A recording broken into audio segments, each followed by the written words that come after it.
Hello, this is the U.S. Constitution, 5 Key Concepts Everyone Should Know, Part 1. Please watch Part 2 after viewing this Part 1.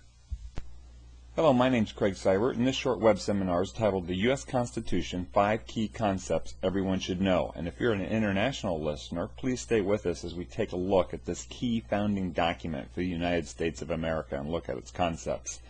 90% of today's Americans have never heard what you're about to hear. In the late 1700s, however, 90% of Americans had a basic understanding of the concepts in this web seminar. Thomas Jefferson, third President of the United States and author of the Declaration of Independence, said this: "The price of freedom is eternal vigilance." And so we hope, as we look at these concepts, a new enthusiasm for freedom and understanding the U.S. Constitution and the Declaration of Independence will stir in the hearts and soul of the listeners. So the first concept that we want to talk about is the fact that the Declaration of Independence and U.S. Constitution work together.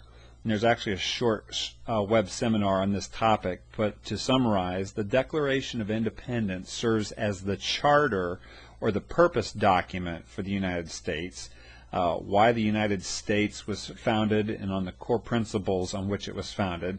And then the U.S. Constitution serves as the bylaws for the United States. That is, it's our organizational document and how we'll govern ourselves.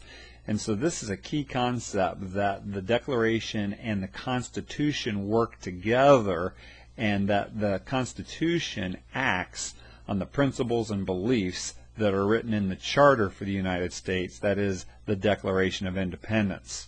The Declaration of Independence, of course, was signed July 4th, 1776. It was over 11 years later that the U.S. Constitution was pulled together, and this graphic is just simply to show the difference in size of the two documents, the Declaration being about 1,400 words long and the Constitution being about 4,500 words long. Finally, there's an additional part of the Constitution not shown here that was added shortly after the initial ratification or during it, and that is the Bill of Rights, and it is a concise listing of the rights of the citizens of the United States as well as the rights of the states, and there's 10 items in the Bill of Rights. Now, as a next step, let's take a look at understanding the basic structure of the main body of the Constitution. And here we show what is typically viewed by people as the first and main page. The first key concept is this: the total length of the United States Constitution is over 4,500 words. About 4,000 of these words describe how the three branches of government are to operate, and we'll take a look at that. And then another 400 words describe the relationship between the states and the process for making amendments to the Constitution.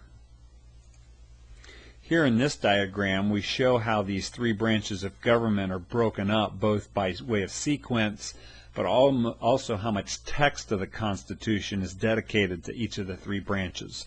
The first branch that's listed in the U.S. Constitution is the legislative branch, called Congress, and there's two parts of the legislative branch, the House of Representatives and the Senate, and they are identified in Article 1 of the Constitution and listed here. It's interesting to note that the House of Representatives is discussed first, then followed by the Senate.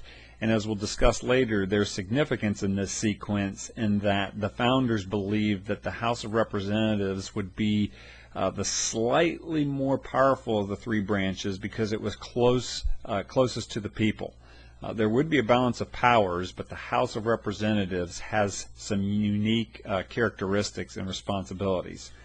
The second branch of government that's listed is the executive branch, beginning down here and then up into this section here. The third branch of government is the judicial branch, the Supreme Court, and then the remaining part of the government or Constitution deals with the relationship between the states and the process for making amendments. What might be lost in this process, though, is the importance of the first 52 words. We've looked at the document as it's been bracketed in this fashion, but if you look at the first 52 words of the Constitution, you'll find that these are the most important. And the first 52 words are literally contained in this small box here. And so as you can see, by way of quantity of words, 52 words out of 4,500 is not many, and yet they're the most important words in the Constitution.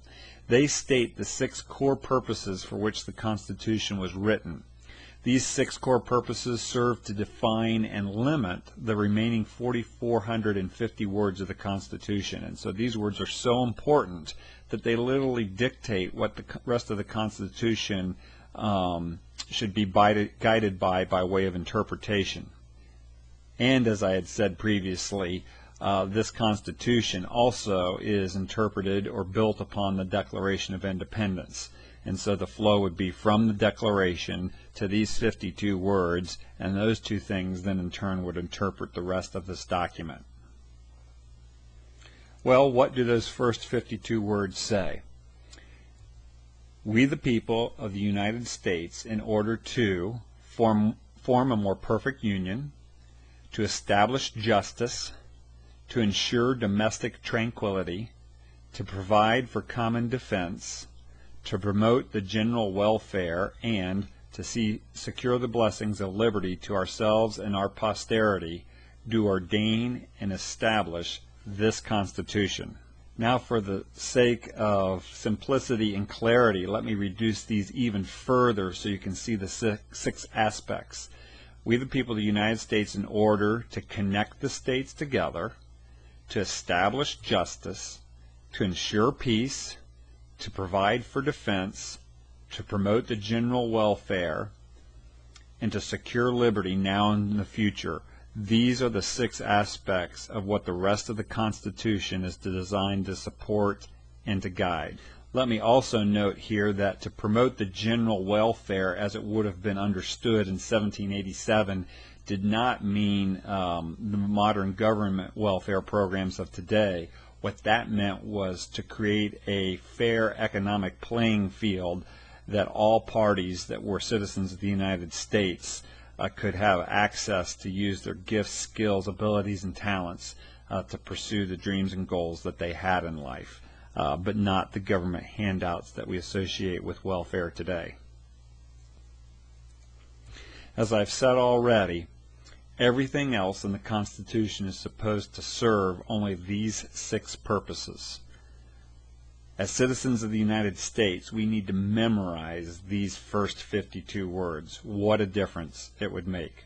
To continue this seminar, you'll want to watch part 2 now after watching this brief close of some other helpful resources. As we conclude, there are some additional resources you may want to take advantage of after watching the YouTube videos on this playlist. For more Freedom videos, check out July4thfreedom.com.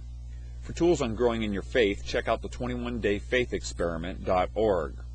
For complete worldview training that integrates faith and life, check out biblicalworldviewtraining.org. And then finally, to team up with other young professionals that are making a difference in the world, check out PriorityAssociates.org.